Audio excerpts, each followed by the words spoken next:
Assalamualaikum warahmatullahi wabarakatuh. Saya Dini Ekasari dengan NIM 0103231007 dengan Prodi Pengembangan Masyarakat Islam.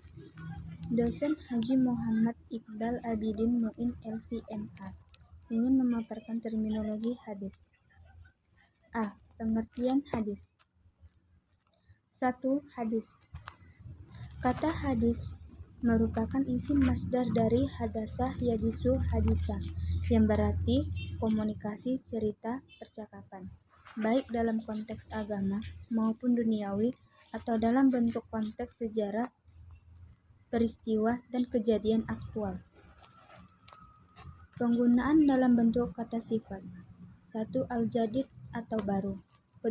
Al-khabar atau berita, sesuatu yang dipercakapkan atau dipindahkan dari seseorang kepada orang lain. 3.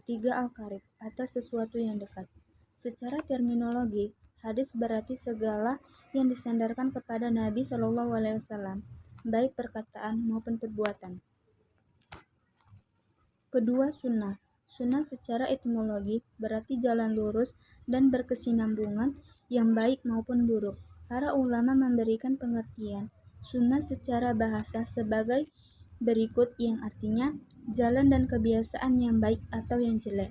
Ulama ushul fikih memberikan definisi sunnah sebagai sunnah adalah sesuatu yang disandarkan kepada Nabi SAW selain Al-Quran, baik berupa perkataan, perbuatan Nabi SAW selain Al-Quran, baik berupa perkataan, perbuatan ataupun takrir yang pantas menjadi dalil hukum syarah. Sedangkan menurut fuqaha, sunnah adalah hal-hal yang berasal dari Nabi SAW, tetapi hal itu tidak fardu dan tidak wajib.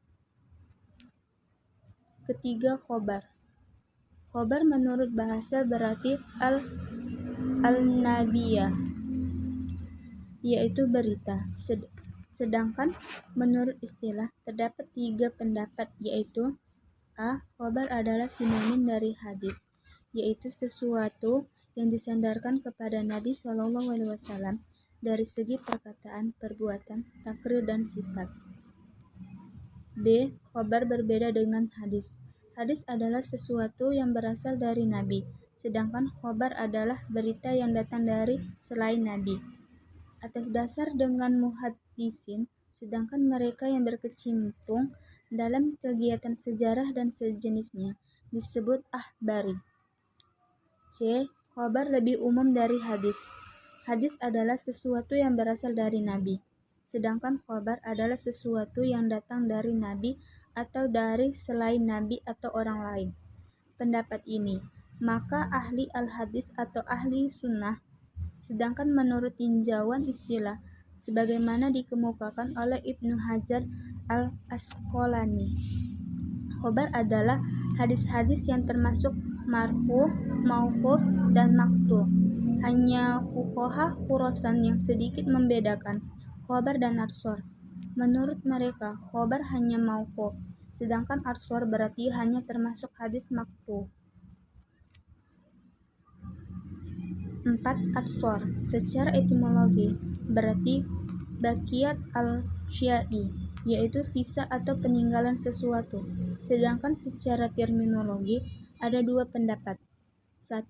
Arsor adalah sinonim dari hadis. 2. Arsor berbeda dengan hadis. Jumhur ulama cenderung menggunakan istilah khobar dan arsor untuk segala sesuatu yang disandarkan kepada Nabi SAW, dan demikian juga kepada sahabat dan tabi'in.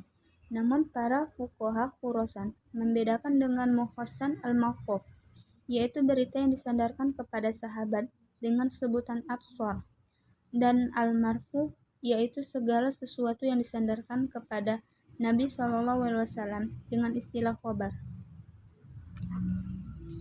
B. Kedudukan dan fungsi hadis. Dari segi keberadaannya sebagai wahyu dan sumber syariah yang wajib diamalkan isinya, sunnah sejajar dengan Al-Quran, dan dari segi tingkatannya, ia berdampingan dengan Al-Quran, karena ia berfungsi menjelaskan sebagaimana firman Allah Subhanahu wa Ta'ala dalam Quran Surah An-Nahl ayat 44, yang artinya, dan kami telah menurunkan kepadamu Al-Quran agar kamu menerangkan kepada umat manusia apa yang telah diturunkan kepada mereka supaya mereka memikirkan. C. Dalil-dalil tentang kehujahan hadis. 1. Al-Quran Al-Karim. Terdapat pada Quran surah Al-Ma'idah ayat 92 yang artinya, dan taatlah kamu kepada Allah, dan taatlah kamu kepada Rasul, serta berhati-hatilah.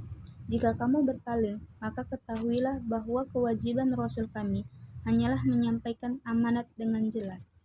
Kedua hadis, yang mana yang berbunyi, aku tinggalkan kepada kalian dua perkara.